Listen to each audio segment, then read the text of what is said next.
ಮನೆ ಬಾಗಿಲು ಮುರಿದು 700 ಗ್ರಾಂ ಚಿನ್ನ ಕದ್ದು ಕಳ್ಳರು ಪರಾರಿ. ಬೆಳಗಾವಿ ಜಿಲ್ಲೆ ಗೋಕಾಕ್ ನಗರದಲ್ಲಿ ಮತ್ತೆ ಕಳ್ಳರ ಕೈಚಳಕ ಆರಂಭ.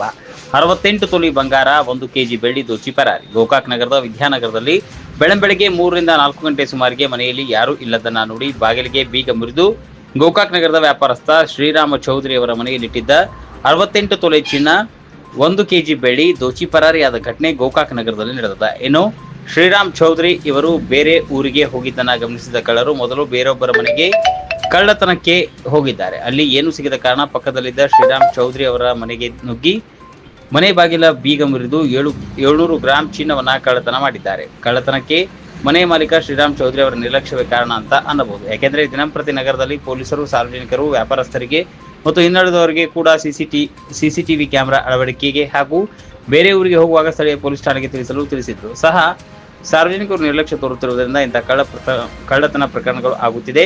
ಇನ್ನಾದರೂ ಸಾರ್ವಜನಿಕರು ಸಿಸಿಟಿವಿ ಅಳವಡಿಸಿ ಕಾನೂನಿಗೆ ಸಹಕರಿಸಬೇಕಾಗಿದೆ. ಆಗ ಮಾತ್ರ ಕಳ್ಳತನಕ್ಕೆ ಬ್ರೇಕ್ ಹಾಕಲು ಸಾಧ್ಯ. ನಗರ ಠಾಣೆಯ ಸಿಪಿಐ ಸುರೇಶ್ ಬಾಬು ಬಂಡಿವಟರ್ ಮತ್ತು ನಗರ ಪಿಎಸ್ಐ ಕೆ ವಾಲಿಕಾರ್ ಇವರು ಸ್ಥಳಕ್ಕೆ ದೌಡಾಯಿಸಿ ಪರಿಶೀಲನೆ ಮಾಡಿ ಪ್ರಕರಣ ದಾಖಲಿಸಿಕೊಂಡು ಕಳ್ಳರಿಗಾಗಿ ಬಲೆ ಬೀಸಿದ್ದಾರೆ.